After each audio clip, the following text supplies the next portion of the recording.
अस्सलाम वालेकुम दोस्तों, आज मैं आपके लिए बहुत ही शानदार सा खुशबूदार जायकेदार मटर पुलाव बनाने की रेसिपी लेकर आई हूँ।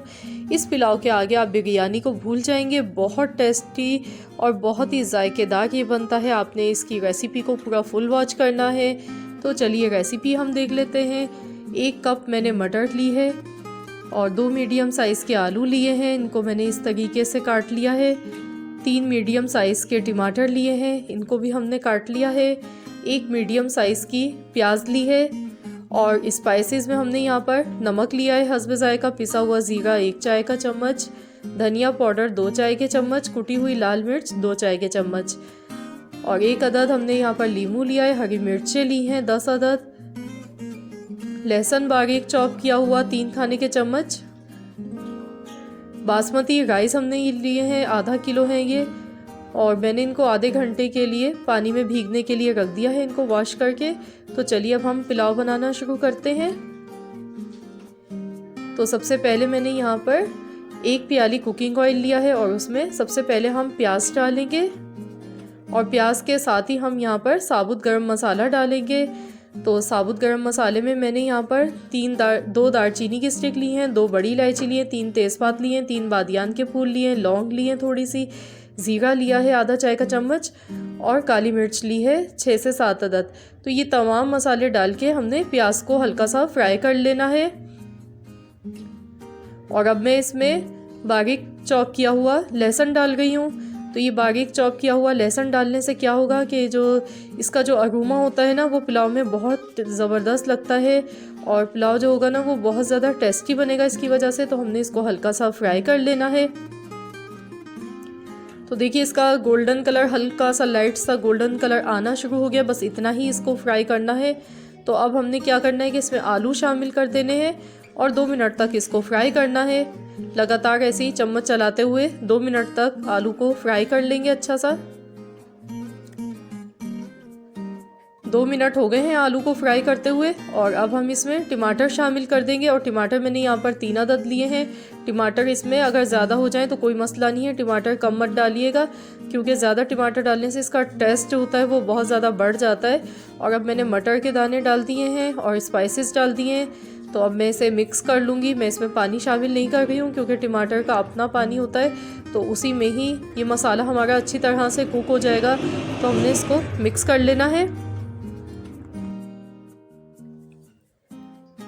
और अब हम इसको कवर कर देंगे, 10 मिनट के लिए इसको पकने देंगे ताकि इसमें आलू भी गल जाए और मटर भी गल जाए और टमाटर भी नरम और सॉफ्ट हो जाए। तो मैं इसे कवर कर देती हूँ और हल्की आंच पर इसको हम 10 मिनट के लिए पकने देते हैं। 10 मिनट हो चुके हैं इसको पकते हुए, चेक कर लेते हैं। देखिए टमाटर जो है वो बिल्कुल सॉफ्ट हो चुके हैं और इसका ऑयल भी सेपरेट हो चुका है।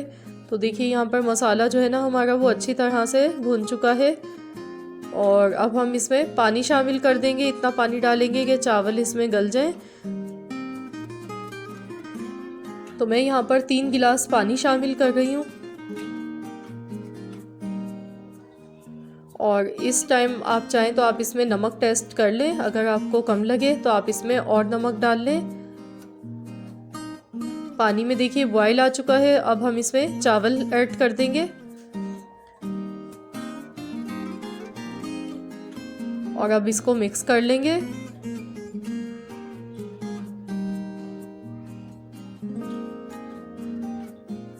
तो फ्रेंड्स अब मैं इसमें हरी मिर्चें और पुदीना भी साथ में डाल दूंगी ताकि हरी मिर्च और पुदीने का ही फ्लेवर आ जाए। साथ में नींबू का रस भी हम इसमें शामिल कर देंगे। एक मैंने नींबू आपको दिखाया था शुरू में, तो ये इसका रस हम इसमें डाल देंगे। इससे क्या होगा कि चावल जो है ना वो हमारे खिले खिले से बनेंगे। तो देखिए मैंने नींबू का रस डाल दिया। अब इसमें हम हरी मिर्चें ऐड कर देंगे। मैंने 2 पीस कर ली हैं बीच से हरी मिर्च के, ताकि हरी मिर्च का फ्लेवर आना चाहिए इसमें। तो हरी मिर्च हम शामिल कर देंगे और साथ ही में अब हम इसमें पुदीना डाल देंगे। थोड़ा सा मैंने यहाँ पर पुदीना लिया है और पुदीना डालने से पुलाव बहुत ज़्यादा खुशबूदार, बहुत टेस्टी बनता है, बहुत अच्छा सा फ्लेवर आता है इसका पुलाव में। तो देखिए अब हम इसे मिक्स कर लेते हैं। तो मैं इसे कवर कर देती हूँ और इसको हम 2 से 3 मिनट तक के लिए कवर करके पका लेते हैं। 3 मिनट हो चुके हैं। अब मैं इसे चेक कर लेती हूँ। तो देखिए अभी इसमें थोड़ा सा पानी बाकी है, तो हम इसे मिक्स करके चेक कर लेते हैं। चावल जो है ना हमारे अभी काफ़ी कच्चे हैं, इसमें चावल अभी 50% ही गले हैं और 50% अभी बाकी हैं। तो अब हमने क्या करना है, इसका पानी पूरा ड्राई नहीं करना है, बिल्कुल थोड़ा सा पानी बाकी है। मैं इसमें थोड़ा सा फूड कलर ऊपर से डाल गई हूँ, क्योंकि फूड कलर से ये देखने में बहुत ज़्यादा अच्छा लुक आता है इसका। अब मैं इसे कवर कर देती हूँ 10 मिनट के लिए। तो ये देखिए यहाँ पे 10 से 12 मिनट हुए हैं इसको दम पर लगाए हुए पुलाव को, और अब हम चेक कर लेते हैं। तो ये देखिए वाह, कितना ज़बरदस्त सा हमारा खिला खिला पुलाव बना है। चावल का देखिए एक एक दाना इसका अलग है, और दिखने में ये देखिए कितना ज़्यादा डिलीशियस सा ये लग रहा है, और बहुत ज़बरदस्त इसकी खुशबू आ गई है, बहुत ही ज़्यादा खुशबूदार और बहुत ही शानदार सा हमारा पुलाव बनकर तैयार हो चुका है ये। तो चलिए इसको अब हम डिश आउट कर लेते हैं।